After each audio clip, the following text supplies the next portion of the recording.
एक छोटे से गांव में मेरा अपने घर वालों के साथ रहती थी। रात के वक्त उसकी दादी उसे चांद और उसके जाज़वी पंखों की दास्तां सुनाती थी। और फिर आसमान से चांदी के पंख गिरने लगे।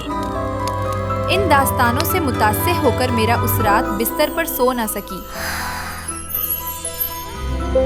चांद कितना चमकदार है। वो अपनी खिड़की से बाहर चमकते हुए चांद को गौर से देख रही थी। अचानक एक अजीब सी हवा चली। मेरा का दिल जोर से धड़का और वो किसी खौफ के बगैर मैदान में निकल आई। आसमान से चांदी के पंखों की बारिश होने लगी। वो सबसे छोटा और रोशन पंख उसे मिल गया। उसके गले का तावीज़ चमक उठा। फिर उन चमकते हुए पंखों के बीच से परी सेलारा जाहिर हुई। उन्होंने मेरा को बताया कि वो चांद की रोशनी की निगहबान है। तुम्हें इसलिए चुना गया है क्योंकि तुम्हारा दिल सबसे साफ है। उसे हमेशा अच्छाई के लिए इस्तेमाल करना। अगली सुबह मेरा ने उस जाज़वी पंख से एक टूटी हुई प्याली को दुरुस्त किया। हाँ, ये तो देखो लायरा, हमारी बेटी ने तो जादू कर दिखाया। और मुरझाए हुए गुलाब को खिला दिया। उसके घर वालों को उसकी उस नई कुव्वत से बेहद फख्र हुआ। हूरे हमारी मेरा सबसे बेहतर है। लेकिन उनके गांव में कैरोलन नाम का एक हसद करने वाला शख्स था। जब उसने मेरा की जाज़वी कुव्वत के बारे में सुना तो उसके जहन में बुरी साजिश आने लगी। जल्द ही शाही सिपाहियों ने एक फरमान सुनाया। बादशाह ने मेरा की कुव्वतों की खबर सुनी थी और वो चाहते थे कि मेरा उनसे आकर मुलाकात करे।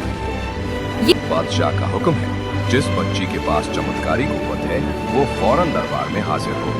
ये खबर सुनकर मेरा बहुत परेशान हो गई, लेकिन दादी अरीना ने उसे हमेशा की तरह तसल्ली दी और हिम्मत बढ़ाई। दादी मगर, अगर बादशाह ने मुझे बुलाया और फिर फिक्र न कर मेरी बच्ची, हर चमत्कारी चीज की हिफाजत उसके अपने दिल में होती। उस रात कैरोलन ने एक मीठी चाल चली। वो दोस्त बनकर आया और घर वालों से मिला। लायरा भाभी, चलिए ये ताज़ा बेरियां रखिए। कैसा चल रहा है सब? लेकिन उसकी नीयत ठीक नहीं थी। उसके मन में तो बस वो चमत्कारी पंख था। अंधेरी रात में कैरोलन चुपके से मेरा के कमरे में घुस गया और उसके गले से चमत्कारी पंख चुरा लिया। आखिर ये पंख मेरे हाथ लग ही गया।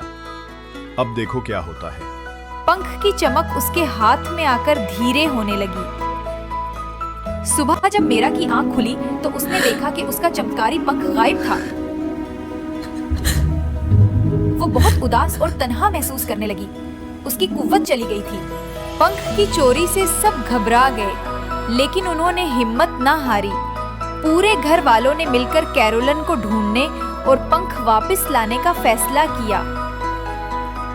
मेरा के चारों भाइयों ने जुर्रत दिखाई और जंगल के रास्ते में कैरोलन को घेर लिया।